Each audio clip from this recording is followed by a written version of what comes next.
What is up, guys, and welcome back once again to another episode of the Ebby Space Agency journey here on Kerbal Space Program Career Mode.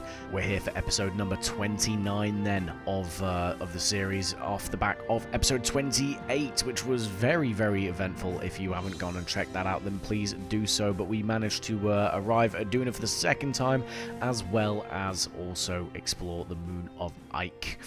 For now, though, we are setting ourselves our sights on another celestial body, one that we've tried to hit before, but have unfortunately failed at already, and that is Moho. That's right. We chalked up the last Moho mission with the probe bus as a loss because, well, we ran out of fuel. Basically, we were trying to do too many things, try to match the the inclination, and yeah, trying to set ourselves up on a good approach, and yeah, unfortunately, we just burnt through too much of our fuel. So you see here, we are redesigning the probe bus.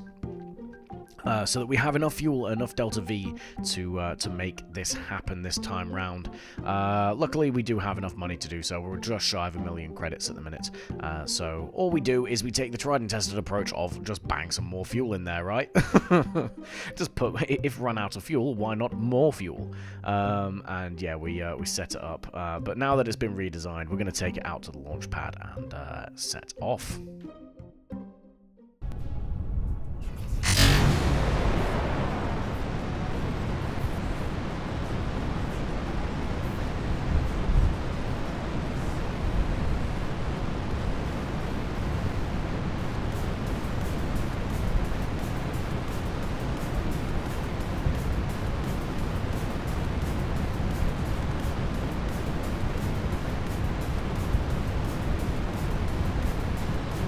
So the launch then obviously continues on as it did last time. Yes, it's got a bit of a heavier payload, but it's not too much heavier. We still get into space without problem. We did kind of blow up one of the boosters as it fell away from the main vehicle there, just because I got caught up in the exhaust, but thankfully the actual main vehicle itself is unaffected and we get into orbit.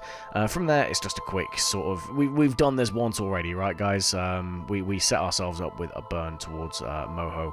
We pay attention to trying to get the maneuver done as close to Kerbin as we can, and yeah, a burn of about 2k Delta V to make that happen. I think we still have to make a course correction en route, but for now we're trying to get the majority of the work done around Kerbin, which involves leaving a little bit of space debris around.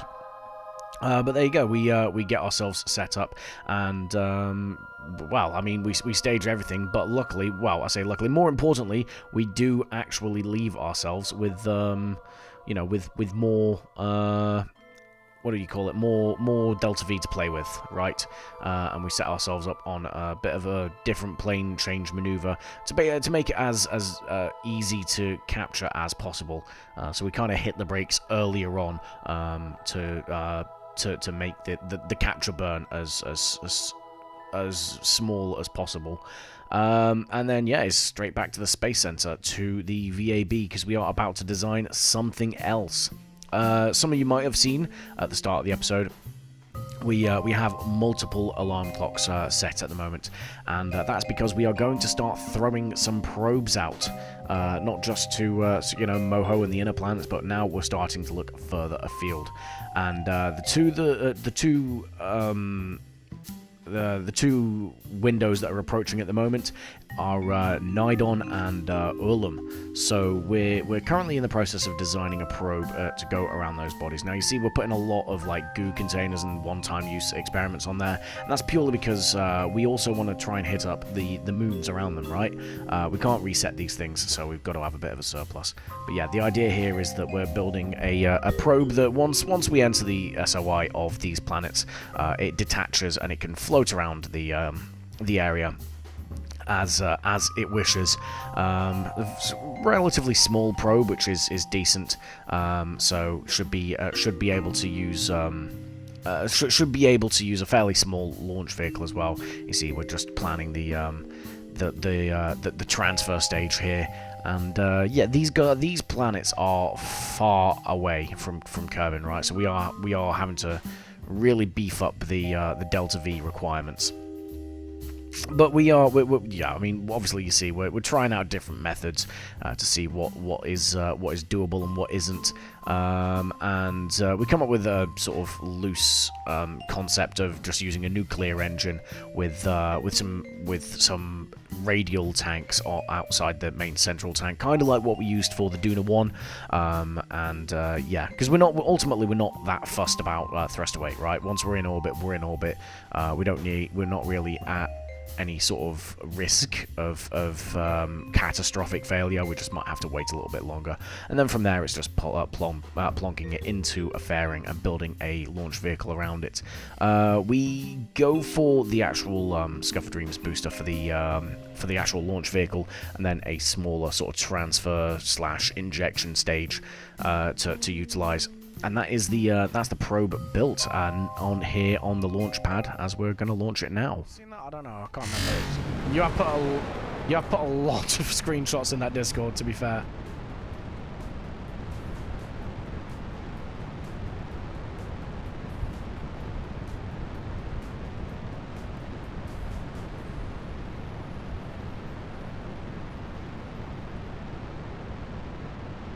So yeah, the launch goes fairly straightforward. This booster's been tried and tested, right? We know what we're doing with this, and it's a small enough payload that it's not going to topple it. And yeah, overall, like, this is fairly routine, fairly mundane at this point. The exciting part comes later, right? So once we get up into orbit, we pop the hood on the fairing to expose the onboard component. Notice we don't have any solar panels on this. We are instead powering this thing through RTGs. The reason being is that it is very much solar panels just won't be effective out there, right? You think how far away from the sun we're getting. The solar panels will barely generate any electricity. Much better to have RTGs on board, which will generate power regardless. So that's the direction that we've gone with this. And as you saw there, we've named this the Nidon Probe 1 because that is our first target here. And yeah, we're just setting ourselves up with a burn out to the planet. Yeah, it takes a little bit of finagling. We do a mid-course correction, but ultimately it's only about 2,500 meters per second of Delta V. We burnt the same to get to Moho. So yeah, we light the engines up on that injection burn stage, and then that obviously runs out of fuel. So we stage that and we start on the what's it called? The nerve, the nuclear engine, before we then set ourselves up with a course correction, which is going to take place in about 2 years' time, before then heading back to the KSC to launch another one. Nice and early with this thing.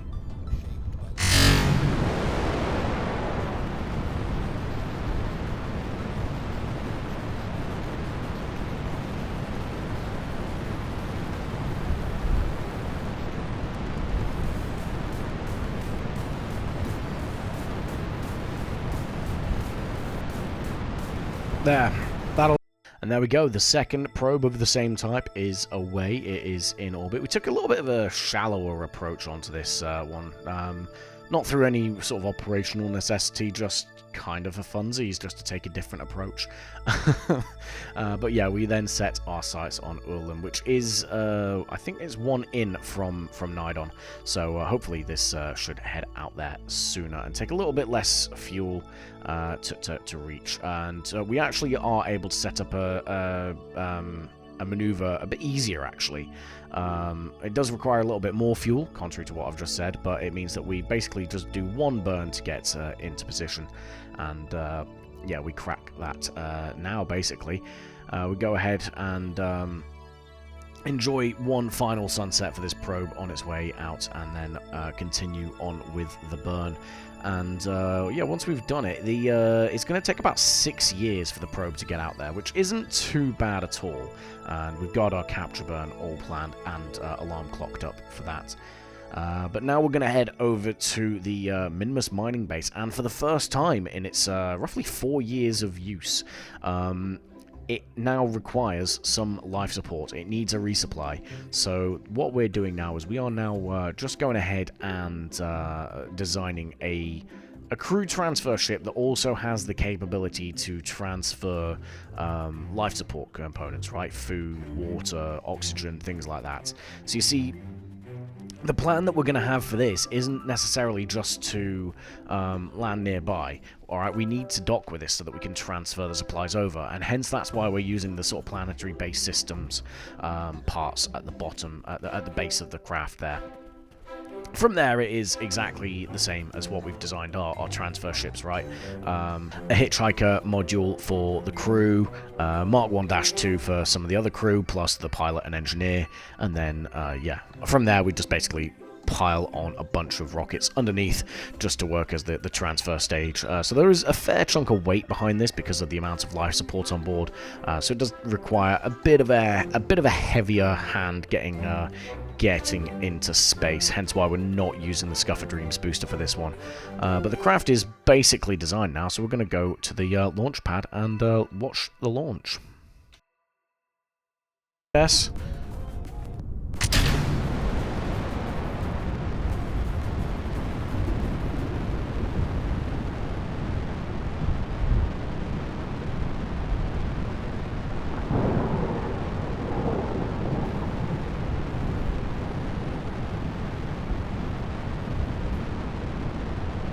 So once again, another smooth launch, but this time with a pretty beautiful backdrop of the storm going on off in the distance to the north of the space center there.